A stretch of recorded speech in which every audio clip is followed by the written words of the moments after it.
19번째 시간이 되겠습니다. 먼저 우리 지난 시간에 한 걸 잠깐 기억을 좀 해보면 창세기 5장은 셋의 족보, 4장에는 가인의 족보가 나오고 5장에는 셋의 족보가 나옵니다.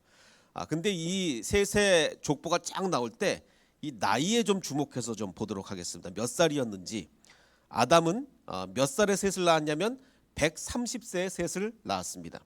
그리고 몇 년을 더 자녀를 낳았냐면 800년을 무려 800년을 지내며 자녀들을 낳았고 언제 돌아가셨냐면 930세를 살고 죽었다고 되어 있습니다. 정말 오래 살았죠. 그 다음에 그 아들 셋도 105세 에노스를 낳았고 807년을 지내며 아들을 낳았고 910세에 세를 살고 죽었다고 이렇게 되어 있습니다. 그러니까 뭐 지금의 인류에 비하면 뭐 비교도 할 수 없을 만큼 엄청나게 오래 살았는데 사실 이제 인류의 나이들을 이렇게 쫙 그 성경에 기록된 나이들을 쫙 구별해 보면 언제를 기점으로 분류가 되냐면 노아의 홍수 이전과 이후의 나이를 보면 벌써 표를 보면 확연히 차이가 나는 걸 볼 수가 있겠죠. 노아의 홍수 이전에는 거의 대부분 900살 이상을 살았습니다. 근데 노아의 홍수가 딱 지나면서 뭐 600살, 438살 이렇게 계속 줄어들더니 뭐 175살 이렇게 많이 줄어들게 되죠. 급격히 줄어들게 됩니다. 그래서 오늘 이제 그 다룰 족보는 5장에 나오는 홍수 이전의 족보, 그러니까 노아까지 이렇게 아주 긴 삶을 살았던 이 족보를 다루게 됩니다.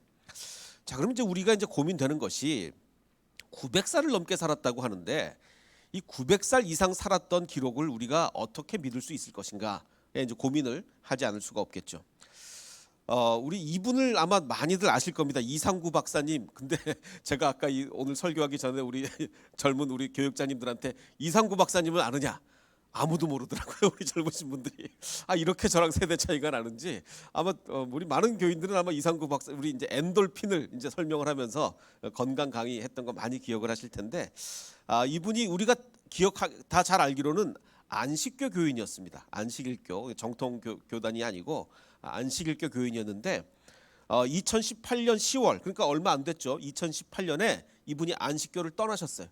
그리고 장로교인인지 감로교인인지 교단을 바꿨습니다. 정통 교단으로 들어오셨어요. 그러면서 이분이 이제 미국의 의상으로 계시니까 미국 미주 중앙일보에 나는 이제 안식교를 떠난다고 광고까지 하시고 왜냐면 너무 많은 사람들이 이분을 안식교로 알고 있으니까 안식교를 떠난다고 이제 광고까지 내시고 이제 정통 교단으로 들어오셨는데 이분이 이제 그래서 이런 그 관련 간증도 할 겸 지난 그 새롭게 하소서 이제 기독교 방송에 출연을 하셨습니다. 그래서 이제 그때 나눈 이야기가 이제 이 진행자들이 묻습니다. 박사님은 어떻게 이제 그 예수님을 영접하게 되었습니까? 라고 이제 묻자 처음에는 완전히 무신론자였던 거예요. 이제 고3 때 이제 친구들하고 열심히 이제 공부를 하고 있는데 우리 이 이상구 박사님의 친구 3명이 어느 날 없어졌답니다.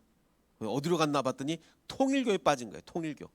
한 달 만에 나타났대. 한 달 만에 나타나면서 우리가 진리를 발견했다라고 하면서 통일교에서도 성경을 보긴 보잖아요. 뭐 자기네 마음대로 해석을 해서 그렇지. 이제 성경을 갖다 주면서 여기 진리가 있다 읽어봐라 그러더래요. 그래서 이제 이 고3 시절에 이상구 박사님이 딱 편데 어디가 나왔냐면 바로 이 뭐 오늘의 본문은 아니지만 홍수 후에 노아가 950살까지 살았다. 이걸 이제 읽은 거예요.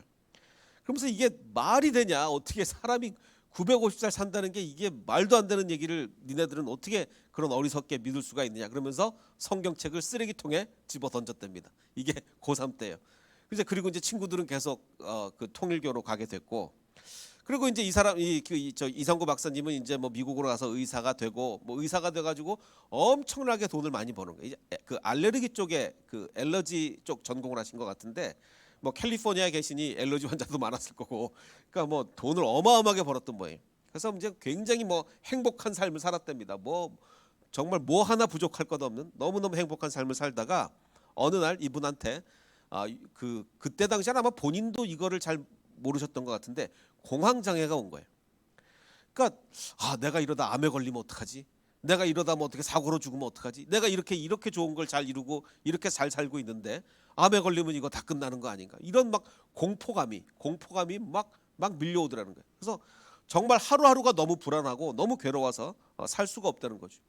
자, 그런데 이렇게 이제 불안한 나날을 이제 하루하루 살고 있다가 이제 뭐 계속 이제 전도하러 사람들이 오죠. 이제 어떤 목사님이 찾아와서 연구실에 찾아와서 성경책을 놓고 가면서 이제 막 내쫓았대요. 나 예수님 절대로 안 믿으니까 나가시오. 성경책을 두고 나가면서 한번 읽어보세요. 나 이거 쓰레기통에 던집니다. 그래도 그냥 그 목사님이 읽어보세요. 그러고 나가셨대요. 그래서 근데 쓰레기통에 막 던지려고 딱 하다가 내가 이거 버렸다 암 걸리면 어떡하지? 뭐 이 생각이 떴듯이래요. 그래서 이제 그 참아 버리지 못하고 저 위에 이제 갖다 뒀답니다. 이제 그러고서 좀 며칠 지났어요. 다 너무너무 이제 불안해서 살 수가 없으니까 이게 만약에 하나님이 계시면 어떡하냐. 그래서 그러면 내가 하나님한테 뭐 직접 물어보자라고 했대요. 하나님 정말 당신이 계시면 나한테 좀 알려주십시오. 라고 정말 이제 최초로 마음을 모으고 기도를 해봤다는 거예요. 만약에 계시면 나한테 좀 사인을 달라, 알려달라, 직접 알려달라. 그래서 이제 오늘 내로 알려달라. 오늘 내가 퇴근하기 전까지. 그러고서 이제 그 연구실에 앉아 계셨답니다. 근데 이제 시간이 지나고 막 이제 집에서 빨리 오라고 연락이 오고 막 이랬대. 그래서 더 이상 시간이 지나면 안 되겠으니까 하나님 30분 내에 안 알려주시면 내가 하나님 없는 걸로 알겠습니다.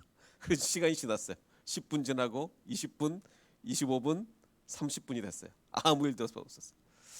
그래서 그냥 하나님 없다 하고 집에 가려다가 그 성경책이 이제 기억이 나서 한번 펴보기나 하자. 그래서 이제 쓰레기통에 버리려고 했던 그 성경책을 딱 폈어요. 딱 폈는데 그때 바로 첫 구절이 뭐였냐면 노아가 950년을 살았다. 이거 다시 본 거예요. 자, 근데 그러면 여기서 이분이 고3 때와 똑같은 구절을 봤는데 고3 때와는 전혀 다른 판단을 하게 됩니다. 어떤 판단을 하게 되냐면 이게 의사도 설명할 수 없는 어떤 그런 초월적인 게 아닌가. 이게 인간이 뭐 의학이나 과학으로 설명할 수 없는 초월적인 게 아닌가. 그래서 내가 마침 이 구절을 다시 읽게 된 것이 그것이 하나님의 답변이었구나. 내가 오늘 내로 답변을 좀 달라 그랬는데 정말 이게 인간의 힘으로는 설명할 수 없는 이 구절을 보여준 것이 이게 하나님의 답변이구나. 그러고 나서 이제 이분이 감사합니다 하나님. 그래서 하나님을 믿게 된 거예요. 자, 그런데 어떻게 보면 사실 똑같은 구절이잖아요. 똑같은 사람입니다. 똑같은 사람이 옛날에는 이게 말도 안 된다 그러고 성경책을 쓰레기통에 집어 던졌는데 이제는 감사합니다 하나님이 터져 나왔단 말이에요. 자, 이 인생의 문제라는 엄청난 주제 아래서 옛날 젊을 때 고3 때는 전혀 못 느꼈는데 인생의 정말 이제 자기가 너무 초라해지는 내가 내일 암 걸리면 나 아무것도 아닌데 어떻게 되지? 이 자기가 초라해지는 이 인생의 문제라는 엄청난 주제 아래서 이성의 영역에서 믿음의 영역으로 전환한 겁니다. 처음에는 어떻게 이성의 영역으로 받아들인 거예요. 950살을 인간이 살았다고? 이건 말도 안 되는 얘기다. 이거는 신화다, 신화. 그리고 이성의 영역으로 생각하던 것이 자기 자신의 낮아짐, 정말 그 공황장애로 인한 정말 내일 죽으면 어떡하지? 이 고민 속에 자기 자신의 낮아짐 속에서 이게 믿음의 영역이구나. 이성의 영역이 아니라 믿음의 영역이구나. 이걸 알게 된 거예요. 자, 그래서 이 똑같은 구절, 노아가 950년을 살았다는 똑같은 구절에서 만약에 성령이 역사하지 않았다면 과거와 똑같은 결론을 내렸을 겁니다. 말도 안 된다. 이건 성경책 쓰레기통에 던지자. 근데 성령님이 역사하신 거예요. 근데 성령님은 언제 역사하십니까? 가난한 마음밭에 역사하십니다. 고3 때 혈기 넘치고 내가 최고야 막 이러고 있을 때는 성령님이 역사하실 수가 없어요. 근데 아무리 모든 것을 다 일어났다 하더라도 이거 내가 내일 암 걸려 죽으면 아무것도 아니구나. 정말 이거 내가 별 볼 일 없는 인간이구나. 바로 이 가난한 마음밭에 성령님이 역사하시는 겁니다. 그래서 우리가 정말 노아 홍수 전에는 막 900년을 넘게 살았다는데 우리가 어떻게 믿을 것이냐. 이거 이성의 영역으로는 안 됩니다. 이성의 영역으로는 안 되고 믿음의 영역으로 해결을 해야 된다. 이렇게 말씀을 드리고 싶습니다. 자, 그리고 다시 한번 이 그 4장의 가인의 족보와 5장의 셋의 족보 이 비교를 하자면 몇 번 말씀드렸듯이 4장의 가인의 족보, 이 람에게 세 아들은 대단한 아들들이었죠. 장막을 치고 살면서 집짐승을 치는, 즉 유목 생활을 최초로 한 사람인데 요즘처럼 가난한 유목민이 아니라 그 당시에는 유목을 해야 잘 살 수 있는 그런 환경이었죠. 아주 이제 경제적으로 뛰어났고, 뭐 둘째는 뭐 음악인, 최초의 음악인 수금을 타고 퉁소를 부는 모든 사람의 조상이 되었고, 또 셋째는 기술자, 과학기술인 굴이나 쇠를 가지고 온갖 기구를 만드는, 이런 다시 말해서 경제, 문화예술, 기술을 완전히 다 이 가인의 후손들이 다 지배를 하고 살았던 거죠. 자, 반면에 5장에 나오는 셋의 족보는 말씀드리는 것과 같이 그저 오래 살았다, 자녀 많이 낳았다. 오래 살았다, 자녀 많이 낳았다. 이거밖에 없는 거예요. 자, 그러면 두 개를 다시 한번 비교해 보면 탁월성, 경제적으로 뛰어났고 음악도 뛰어났고 탁월성을 기록한 가인의 족보에는 그런데 몇 살을 살았다는 얘기가 없어요. 자녀를 많이 낳았다는 얘기도 없습니다. 반면에 수명과 정말 뭐 900년을 살았다는 수명과 뭐 800 몇 년을 더 살면서 자녀를 많이 낳았다를 기록한 셋의 족보에는 뭐가 없냐면 뭘 하고 살았냐는 얘기가 없죠. 그냥 살았다만 얘기지 뭘 하고 살았다는 얘기가 없습니다. 다시 말하면 하나님이 창세기 1장 28절 너무너무 중요하다고 말씀드렸죠. 창세기 1장 28절에 우리에게 복을 주셨는데 어떤 복을 주셨습니까? 생육하고 번성하여 땅에 충만하라. 두 번째 복은 땅을 정복하고 다스려라. 이 두 가지 복을 주셨는데 첫 번째 축복, 생육, 번성, 충만은 누가 잘한 거예요? 셋의 후손들이 오래 살고 많이 낳았으니까. 이 생육, 번성, 충만은 셋의 후손들이 잘한 거예요.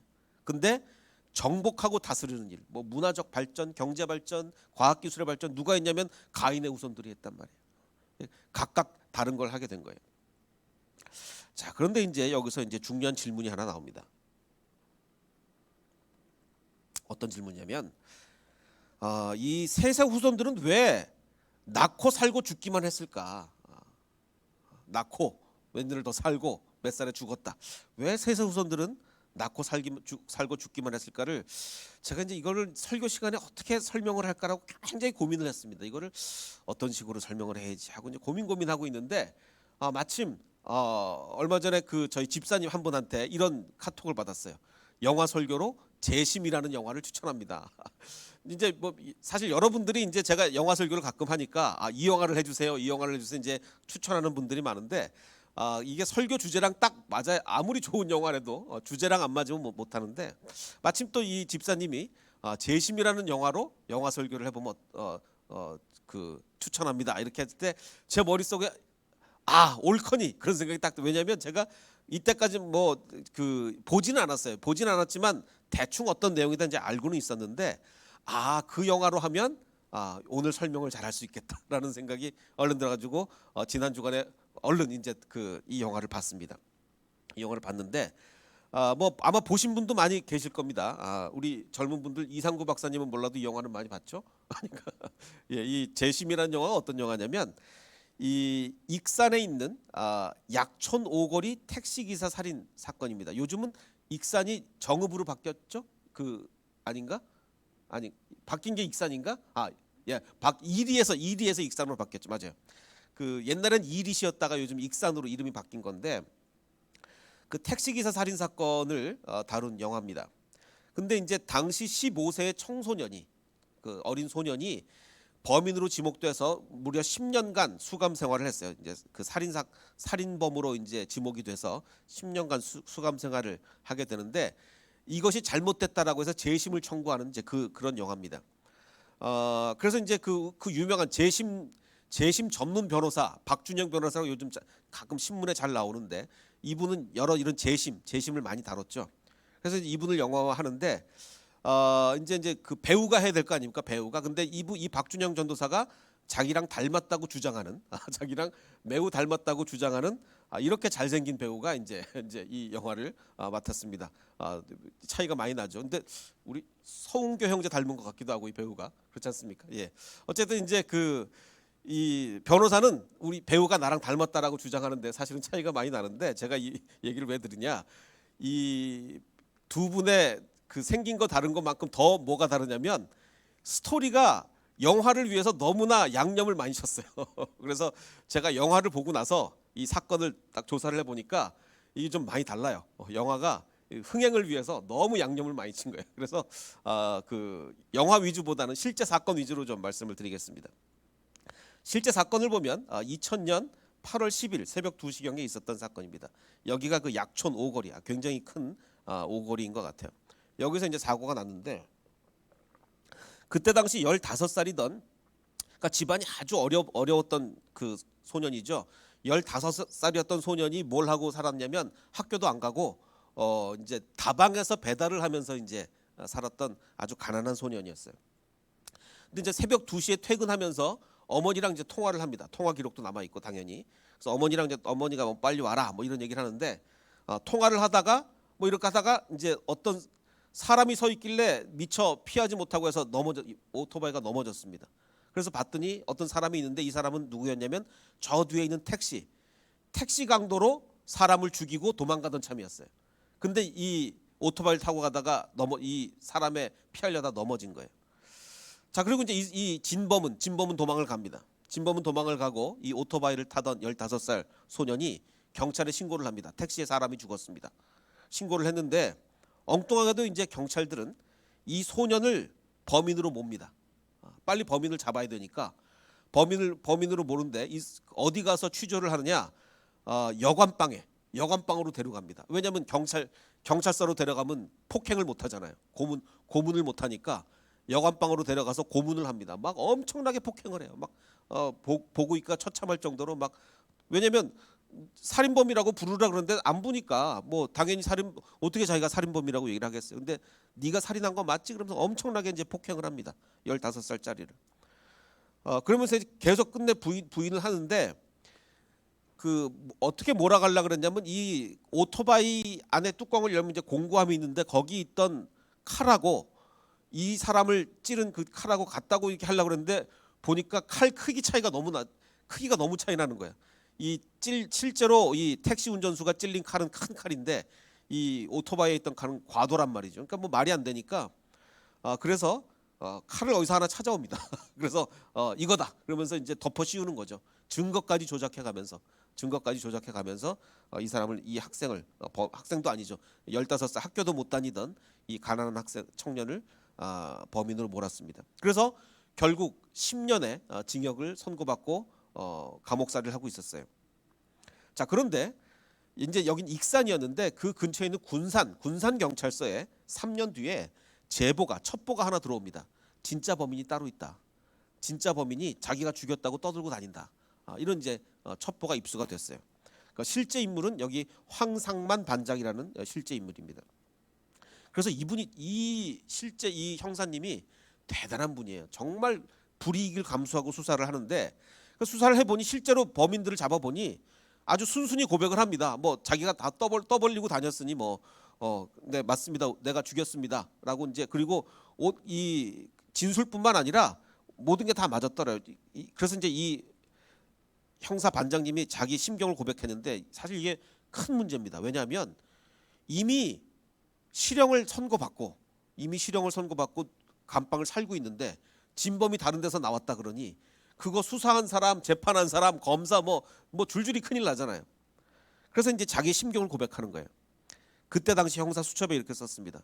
망신당하기 싫어서 또 자신들의 잘못을 은폐하기 위해서 힘없는 어린 소년을 앞으로도 7년 동안 3년은 이미 살았고 앞으로도 7년 동안 어둠과 고통 속에 방치하는 범죄를 저지르겠다는 말이냐. 분명히 진범이 따로 있는데 이거 파헤쳐다갔다는 큰일 나니까 그냥 덮어두려고 하고 그러면 그 어린 소년을 7년을 더 감옥살이를 두겠단 말이냐. 그거 죄다 죄. 그러면서 나는 밝혀낼 것이다. 어느 누가 진짜 범인인지를. 이로 인하여 누가 망신을 당해도 좋다. 나 역시 경찰의 한 사람으로서 비난을 받고 돌멩이를 맞아도 좋다. 이런 각오로 정말 대단한 분이에요. 이런 각오로 굉장히 수사에 임합니다. 자, 그런데 너무너무 어처구니 없는 것은 진범도 맞습니다. 내가 죽였습니다. 고백을 하고 이 진범의 친구도 맞습니다. 내가 그 친구 숨겨줬습니다. 피 묻은 칼 다 들고 왔습니다. 다 고백을 하고 뭐 여러 차례 자백을 했고 더군다나 그냥 자백뿐만 아니라 진짜 진범이 아니면 알 수 없는 내용까지 다 얘기한 거예요. 근데 그게 다 맞아 떨어져요.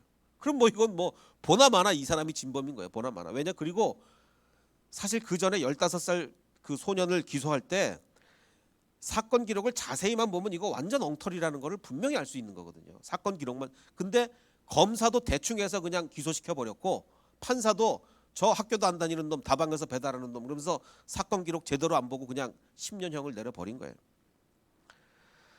자, 그런데 이제 구속영장을 청구할 거 아닙니까? 이 사람이 진짜 범인이니 구속영장을 청구합니다. 검사가 계속 기각하는 거예요. 아니다. 필요 없다. 계속. 아니 누가 봐도 이 사람이 진범인데 구속영장을 계속 기각을 하는 거예요. 그리고 결국은 경찰 윗선에서 이 황 반장님이란 분을 지구대 그 파출소로 좌천시켜 버립니다. 그리고서 수사팀을 다 해체해 버려요. 이제 압력이 들어온 거죠. 나중에 이 그 재심 담당 이 박 변호사님은 나중에 그것이 알고 싶다 인터뷰에서 이렇게 얘기합니다. 이건 분명히 그냥 묻어버리려 그런 거다. 분명 이거는 사건 기록만 제대로 보면 너무나 명백한 건데 왜냐하면 자기는 그러면 그때 기소한 검사니 뭐니 다 책임져야 되거든요. 책임 안 지려고 그 어린 소년을 계속 10년 이상 감옥에 두개가 다 묻어버린 거다. 이렇게 얘기를 하는 거예요. 그래서 이제 이 좌천된 황 반장님 정말 옳은 길을 위해서 수사를 하다가 좌천된 황 반장님은 하루하루 이제 술로 세월을 보내다가 뇌경색이 와서 언어 장애까지 이렇게 오게 됩니다. 뭐 지금은 좀 말을 회복을 많이 하셨는데 그때는 아예 말을 한 마디도 못 하셨대요. 자, 그런데 이제 결국 이 변호사가 이제 각고의 노력 끝에 재심을 청구하게 되었고 그래서 이제 재심을 하니까 이제 그때 당시 증인들, 그때 당시 폭행했던 형사들 다 불러 모을 거 아니에요. 근데 그리고 나서 이제 재판을 진행 중에 그 재심 당시 이제 아마 선배 그 폭행을 직접 주도했던 선배 경찰들은 다 은퇴를 한 모양이에요. 근데 막내 형사, 그때 당시 막내 형사가 현역에 있었던 것 같은데 이 증언을 하고 나서 자살을 합니다. 근데 어떻게 보면요, 그 형사팀이 이 친구를 여관으로 끌고 가서 막 폭행한 거 아니에요? 이 막내는 그 선배, 하늘 같은 선배가 시키니까 뭐 어쩔 수 없이 했겠죠. 어쩔 수 없이. 근데 그게 너무 이제 죄책감에 고통스러운 거죠. 사실 이게 착한 사람이 이렇게 자살하는 거지 진짜 나쁜 사람들은, 진짜 죄진 사람들은 멀쩡히 이제 잘 살고 있습니다. 정말 이건 말도 안 되는 얘기죠. 자, 이제 극단 선택을 했는데 결국은 이제 2016년에 재심에서 무죄가 선고됩니다. 결국 무죄가 선고되고 16년 만이에요. 누명을 쓰고 감옥도 갔다 오고 뭐 이런지 16년 만에 이제 누명이 풀리게 되죠. 자, 그런데 중요한 것은 이렇게 누명이 풀리는 케이스는 굉장히 드뭅니다, 사실. 정말 이 15살짜리 이 소년은 정말 럭키해서 이 변호사가 뛰어들고 이래서 풀린 거지 누명이 풀리지 않는 케이스가 얼마나 많겠습니까? 그렇지 못한 케이스가 더 많죠. 제가 오늘 이 영화를 말씀드리는, 이 실화이자 영화를 말씀드리는 이유는, 자, 지금 그때 당시 이 경찰서와 검사 그리고 재판들까지 정말 의롭고 정의로운 사람들이 장악을 하고 있었습니까? 불의한 사람들이 장악을 하고 있었습니까? 너무도 불의한 경찰, 그 어린 소년을 때려가지고 그 살인죄를 뒤집어 씌우는, 고문을 해서 살인죄를 뒤집어 씌우는 그 불의한 경찰, 그리고 불의한 검사, 이걸 제대로 보지도 않고 그냥 무조건 가난한 학생이라고 구형을 하고, 그 아무 정말 생각 없는 판사, 이런 사람들이 이렇게 만든 거 아니겠습니까? 자, 불의한 자들이 세상을 지배하면 이렇게 억울한 사람들이 나오는 거예요. 마찬가지로 지금 보면 성경은 우리에게 뭘 얘기해 주고 있냐면, 람에게 세 아들 가인의 후손들이 경제도 장악하고 있고 문화도 장악하고 있고 기술도, 전 세계를 장악하고 있는 거예요. 세계를. 그러니까 결국은 이제 노아의 홍수로 이어질 수밖에 없는데, 가인의 후손들이 이 세상을 지배하는 가운데 셋의 후손들은 뭘 할 수 있었을까요? 지금 이 15살짜리 소년 뭐 할 수 있었습니까? 그냥 살아갈 수밖에 없어요. 목숨 부지하는 거, 목숨이나 부지하면 다행인 겁니다. 목숨이나 부지하면. 그런 세상이 된 거죠. 악이 지배하는, 악이 권력을 가지고 악이 지배하는 세상에 선한 사람들은 그저 목숨만 부지할 수 있는 겁니다. 그래서 가인의 후손이 세상을 지배하는 가운데 셋의 후손들은 그저 살아갈 수밖에 없었을 겁니다. 그래서 이 5장 족보에 나오는 셋은 105세 에노스를 낳았고 몇 년간 아들을 낳았으며 몇 세 살고 죽었더라. 그냥 이거를 살고 낳고 그냥 죽은 이야기가 아니라, 어쩌면 이 문맥 속에 저는 뭐가 느껴졌냐면 셋의 후손들의 삶의 무게가 느껴지는 거예요. 가인의 후손이 지배하는 이 세상에서 셋의 후손들의 삶의 무게가 느껴지는 거죠. 자, 그런데 이 가인의 후손들이 세상을 이토록 지배하는 동안에 몇 살 살고 죽었다 이 얘기도 나오지만 4장 맨 마지막은 이렇게 끝납니다. 셋의 족보를 시작하기 전에 셋도 아들을 낳고 그의 이름을 에노스라고 하였는데 그때 사람들이 비로소 여호와의 이름을 불렀더라라고 되어 있습니다.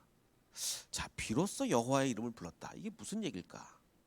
그 전에는 여호와의 이름을 안 불렀다는 얘기인데, 그럼 왜 그때 가서야, 왜 셋의 아들 때에 가서야 왜 비로소 여호와의 이름을 불렀을까? 그러면 아담과 하와는 왜 여호와의 이름을 안 불렀느냐? 이런 고민을 하게 됩니다. 사실 이제 이게 신학적으로는 굉장히 어려운 주제라서 여러 가지 해석들이 나오고 있기는 하지만 저도 이제 나름대로 굉장히 이것에 대해서 연구를 많이 했는데 저는 이제 이걸 이렇게 해석하고 싶습니다.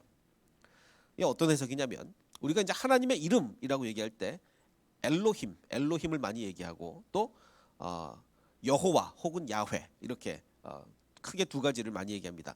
엘로힘 그리고 여호와라고 읽는 사람도 있고 야훼라고 읽는 사람도 있죠. 자, 그런데 우리가 흔히 알고 있는 엘로힘은요 사실은 하나님의 이름이 아니에요. 이게 무슨 얘기냐? 그냥 신이란 뜻이죠.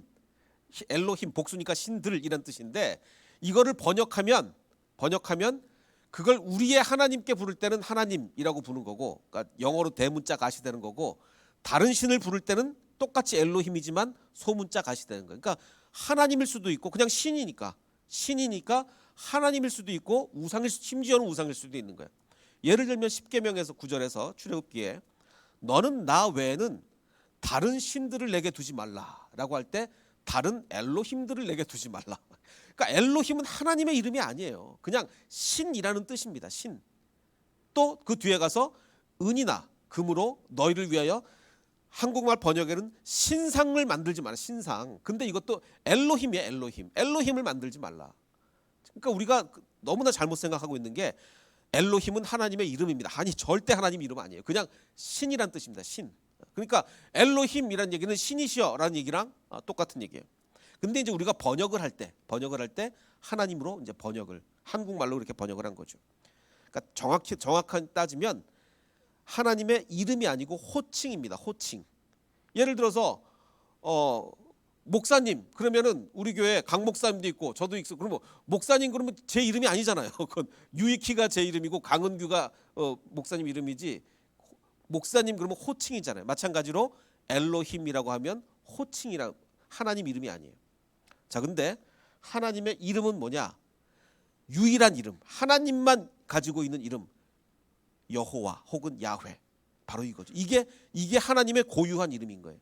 그래서 자, 그러면 지금 4장을 마무리하면서 그때 사람들이 비로소 여호와, 야훼를 불렀다, 여호와를 불렀다라고 한 얘기는 그때까지는 엘로힘이라고만 불렀던 거예요. 엘로힘.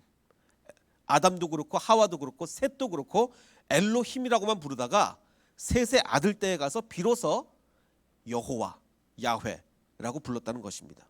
왜 그랬을까요? 왜? 우리가 이제 그 전에 강 목사님이 전도사님이실 때는 우리 교회 목사가 저 혼자밖에 없었기 때문에 사람들이 목사님이라고만 부르면 돼요. 왜? 목사가 저밖에 없으니까. 근데 지금 강 목사님도 목사님이고 저도 목사고 근데 우리 옆에 있는 전도사님이 둘이 같이 있는데 목사님이라고 부르면 됩니까 안 됩니까? 그럼 이제 누구를 불렀는지가 혼동이 되는 거죠. 마찬가지입니다. 아담과 하와까지는요 다른 신을 섬기지 않았어요. 그러니까 여호와라고 굳이 여호와라고 부를 필요 없이 엘로힘이라만 불러도 신은 엘로힘밖에 없는 거예요. 자, 그런데 이제 가인의 후손들이 누구를 섬기기 시작한 겁니까? 여호와가 아닌 다른 신들을 섬기잖아요. 여호와가 아닌. 아마 그래서 하나님께서는 그때서 내 이름은 여호와다. 그러니 이제 나를 여호와로 불러라 라고 하셨던 것 같아요. 추정이지만, 합리적 추론이죠. 추정이지만 아마 하나님이 그러셨던 것 같고 이제 셋의 후손들은 가인의 후손들이 섬기는 신과 구별하기 위해서 하나님의 유일한 이름, 유일하신 하나님의 이름 여호와, 야훼를 아마 불렀던 것 같습니다. 여기 그래서 이것이 아주 중요한 의미를 가지고 있다고 볼 수가 있죠. 자, 제가 이제 오늘 계속해서 거듭 말씀드렸듯이 그 가인의 후손들, 그 악한 사람들이 세상을 지배하게 되면 이 셋의 후손들, 즉 주님을 따르고 정말 선량하게, 정말 정의롭고 선량하게 살아가는 사람들이 너무나 고통을 당하게 되는 거예요. 저는 오늘 이 설교 말씀을 설교를 준비하면서 한 할아버지가 떠올랐습니다. 누구냐면 아마 뭐 보셨던 분들도 많이 계실 줄 믿는데, 그때 우리가 여기 우리 대신고로 우리가 교회가 이사 오기 전에 그 침례신학대학에서 예배를 드리지 않았습니까? 그 침신에서 우리 햇세드 카페까지 이렇게 걸어가는 길에 이렇게 폐지를 주우시는 할아버지가 폐지를 쌓아놓는 곳이 있었어요. 지금 이 사진보다 엄청나게 사실은 더 많이, 한 5배 이상 더 많이 쌓아놓고 계셨는데, 그래서 늘 거기를 지나갈 때마다 보통 이제 할아버지가 폐지를 주우러 밖을 다니시니까 만날 기회가 많지는 않은데 몇 번 이렇게 한 4, 5일에 한 번쯤은 이렇게 얼굴을 마주칠 때가 있었습니다. 이제 그럴 때마다 이제 안부를 제가 묻고 했는데, 한 번은 이제 그러다가 어느 날 그 땅을 매매한다는, 토지를 매매한다는 편말이 거기 딱 붙었더라고요. 그때부터 이제 제가 걱정이 되기 시작한 거예요. 왜냐하면 만약에 주인이 어떤 새 주인이 저 땅을 사면 저거를 저기 쌓아놓게 허락을 안 할 텐데, 그럼 이거 이분 할아버지 어떡하나를 이제 걱정을 많이 했습니다. 그러다가 마침 이제 할아버지가 어느 날 만났길래 그 할아버지 괜찮으세요? 근데 마침 표지 매매가 편말이 이제 없어졌어요. 땅이 팔린 거예요. 그래서 제가 하나 여쭤봤어요. 할아버지 이 땅 팔렸는데 여기 괜찮으시냐? 그랬더니 그 할아버지가 새 주인이 계속 놔도 된다고 그랬다고. 그래서 그러면 참 다행인데라고 이제 말씀은 드려놓고서도 계속 걱정이, 새 주인이 저걸 샀다면 뭔가를 하려고 샀을 텐데 과연 저걸 저대로 돼? 그렇게 굉장히 좀 걱정이 많이 됐었는데, 그래서 이제 저희가 이사를 온 거죠.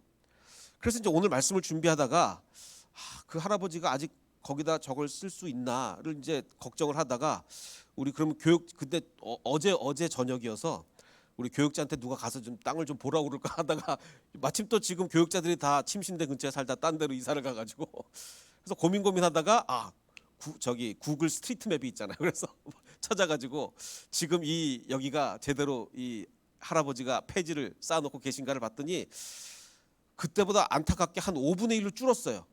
그러니까 아마 할아버지 건강이 안 좋으신지. 근데 참 다행인 것은 그래도 좀 최근 사진인데 이게 남아 있어요. 그러니까 아직 허락을 받았다는 얘기죠.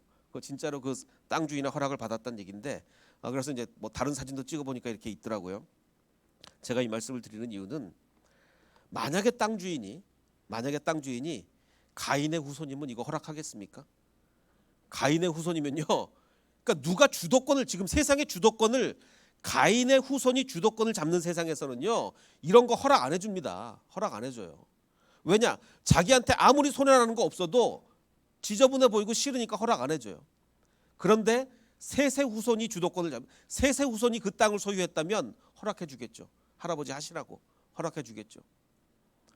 자, 그런데 가인의 후손이 주도권을 잡는 이 세상에는요, 정말 아마 이 집주인, 이 땅 주인은 그래도 참 좋으신 분이었던 것 같아요. 허락을 받아서 지금 하고 있는데, 이런 경우는 오히려 좀 드물죠. 이 땅은 정말 많은 경우에 가인의 후손이 주도권을 잡고 있기 때문에 그저 셋의 후손들은 살아갈 수밖에 없는 거예요. 그저 어떻게 보면 살아가는 것도 다행일 수밖에 없는 거죠. 그래서 과연 이 가인의 후손과 셋의 후손, 누가 이 세상의 주도권을 잡을 것인가? 정말 우리는 주도권을 뺏기면 안 됩니다. 정말 우리가 셋의 후손들이 주도권을 잡아가야 더 어려운 분들이 그나마 목숨이라도 부지하고 생계라도 유지하면서 살 수가 있는 거예요. 그런데 그게 쉽지가 않죠. 그러니까 노아의 홍수가 오는 거 아니겠습니까? 자, 그런데 오늘 말씀의 핵심이, 비록 정말 주도권을 잡으면, 셋의 후손들이 주도권을 잡으면 너무 좋겠지만, 비록 주도권을 잡지 못한다 할지라도 아까 말씀드린 것처럼 셋의 후손들은 여호와의 이름을 부른 거죠. 여호와의 이름을 부르며 살아간다면 비록 주도권을 빼앗겼다 할지라도 이 삶이, 910년을 사는 이 삶이 의미가 있는 삶이 되는 겁니다. 세상의 주도권을 잡고 휘두르는 그 삶보다 아무것도 할 수 없었지만 그저 살아갈 수밖에 없었지만 여호와의 이름을 부르는 그 삶이 의미가 있는 삶이 되는 것입니다. 그래서 여호와의 이름을 부르는 삶에 참된 의미가 있는 것이다. 너는 평생 뭐하고 살았냐?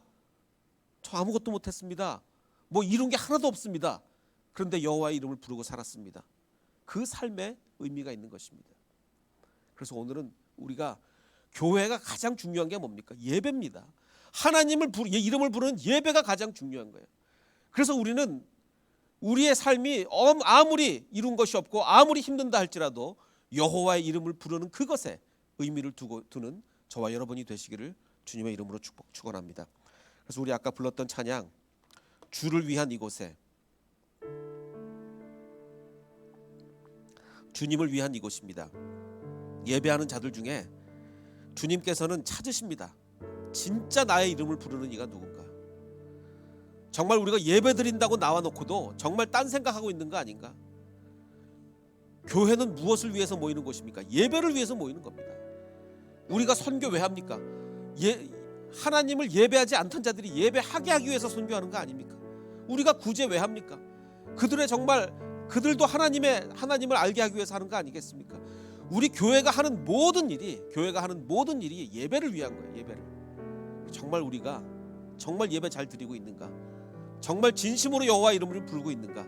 우리가 이것을 고민하면서 이 찬양 다시 부르겠습니다.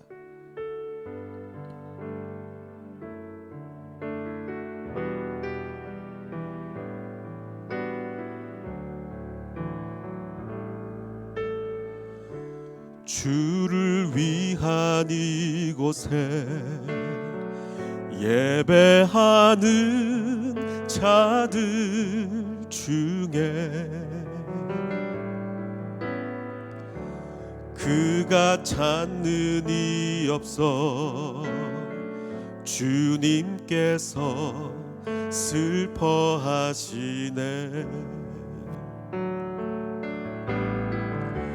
주님이 찾으시는 그 한 사람, 그 예배자,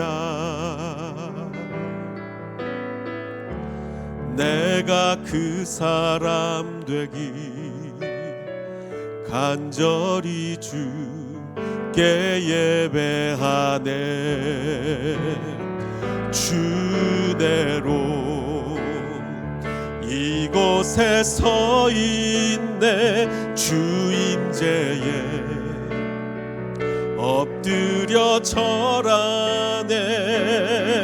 그 어느 것도 난 필요 없네. 주님만 경배해. 주대로 이곳에 서 있네. 주 임재에 엎드려 절하네. 그 어느 것도 난 필요 없네. 주님만 경배해. 우리 잠시 기도하겠습니다. 아버지 하나님, 정말 악의 세력들이 이 세상을 얼마나 지배하는지 모릅니다. 그래서 정말 힘없는 사람들이 얼마나 고통을 당하는지 모릅니다. 힘없는 사람들이 그저 삶을 살아갈 수밖에 없는 그런 시절이 되고 말았습니다. 그러나 우리가 여호와의 이름을 부른다면, 여호와의 이름을 부르며 예배한다면 우리 모두의 삶이 의미 있는 삶이 될 줄을 믿습니다. 아버지 하나님, 우리와 함께 해주시고 우리가 진정과 진심과 전심으로 예배하는 우리가 되게 해주시옵소서. 우리 함께 기도하겠습니다. 오 아버지 하나님, 감사합니다. 우리를 지켜주시옵소서. 정말 이 세상은 너무나 패역해가고 있습니다. 노아의 홍수 그때와 정말 다를 바가 없는 것 같습니다. 가인의 후손들이 이 세상을 지배하고 있습니다. 이 세상에서 온갖 악한 영향력을 행사하고 있습니다. 정말 그 틈 속에서 정말 힘없고 가난한 자들은 정말 고통당할 수밖에 없습니다. 그러나 정말 그 힘없고 연약한 자들에게 주님께서 함께 하셔서 비록 그들이 여호와의 이름만 부르며 살아가지만 바로 그 삶이 의미 있는 사람이 되게 하시며, 아버지 하나님, 우리 헷세드 교회 예배하는 교회 되게 하여 주시옵소서. 우리 헷세드 교회가 예배가 회복되게 하시고 우리 헷세드 교회에 들어오는 모든 자들이 주님의 이름을 담대히 부르며 예배하는 삶을 회복할 수 있도록 주님 축복하여 주시옵소서.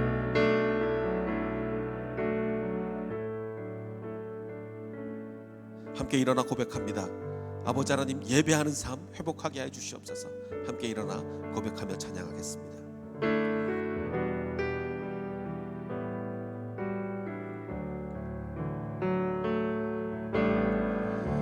주를 위한 이곳에 예배하는 자들 중에 그가 찾는 이 없어 주님께서 슬퍼하시네.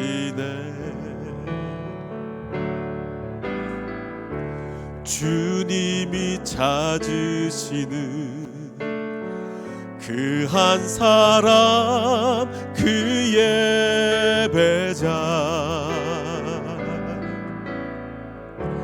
내가 그 사람 되기 간절히 주께 예배하네. 주내로 이곳에 서 있네. 주 임재에 엎드려 절하네.